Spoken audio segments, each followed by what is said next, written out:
নমস্কার বন্ধুরা, সাবুদানার পায়েসের একটা খুবই দারুণ এবং ডিলিশিয়াস রেসিপি আজ আমি শেয়ার করছি। এটা যে কোনো পুজোতে বা যারা শ্রাবণ মাসে উপোস করছো ওই দিন এটা আমরা রাখতেই পারি আমাদের মেনুতে। তাহলে ঝটপট দেরি না করে রেসিপিটা একবার দেখে নাও। আর এটা একটু অন্যরকম ভাবে বানানো হয়েছে, তাই নর্মাল সাবুদানার পায়েস থেকে এটা একটু আলাদা। আর তার জন্য আমি কিছুটা সাবুদানা 3-4 ঘন্টা ভিজিয়ে রেখেছি, আর এটার জন্য আমি বড় সাইজের সাবুদানাগুলো নিয়েছি। আর এখন কড়াইয়ে আমি ছোট গ্লাসে মোটামুটি 1.5 গ্লাস মতো দুধ দিয়ে দেব। দুধটা একটু গরম হয়ে গেলে তাতে আমি দিচ্ছি 3 চামচ মতো পাউডার মিল্ক। হ্যাঁ, এটাতে এভাবে বানালে খুবই দুর্দান্ত এবং ক্রিমি টেক্সচার পুরো আসে। তাহলে স্টেপ বাই স্টেপ একবার রেসিপিটা ফলো করো।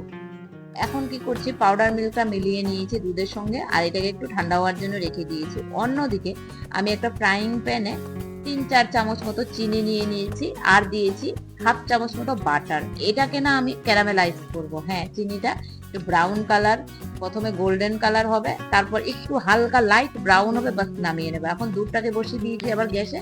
তার উপর যে আমরা ক্যারামেলাইজ সুগারটা আছে, এই চিনিটা এই দুধটার মধ্যে মিলিয়ে দেব।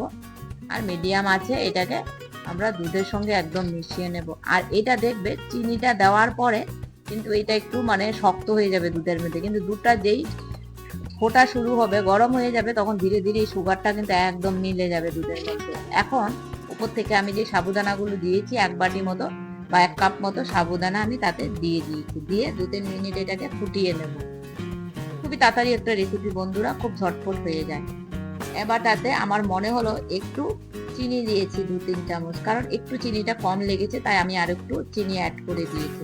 আর দিয়েছি 2টো এলাচ স্মেলের জন্য। ওটা না দিলেও হবে, স্কিপও করতে পারো, কোনো অসুবিধা নেই, এমনিতেও ওটা খেতে ভালো লাগে। তো এটাতে আরো 1-2 মিনিট কুক করে তারপরে আমি এটাতে দিয়ে দিয়েছি 1 চামচ মতো কনডেন্স মিল্ক বা মিল্ক মেড। হ্যাঁ, এগুলো দিলে ক্রিমি টেক্সচারটা আরো দারুণ আসে। এখন উপর থেকে দিয়ে দিয়েছি কিছুটা কাটা আমন্ড। আর তোমরা যে কোনো ড্রাই ফ্রুট ওটাতে অ্যাড করতেই পারো, কোনো অসুবিধা নেই। আর এখন গ্যাসের সিমটা আমি বন্ধ করে দিয়েছি। তারপর উপর থেকে আমি কিছুটা পরিমাণ ফ্রেশ ক্রিম তাতে মিশিয়ে দিয়েছি। মিশিয়ে ফ্রেশ ক্রিমটা এটাকে গ্যাসটা অফ করে এটার সঙ্গে মেশাতে ভালো হয়। এখন কি করেছি, ভালো করে এটার সঙ্গে মিক্স করে দিয়েছি, বাস একটু ঢেকে নেব।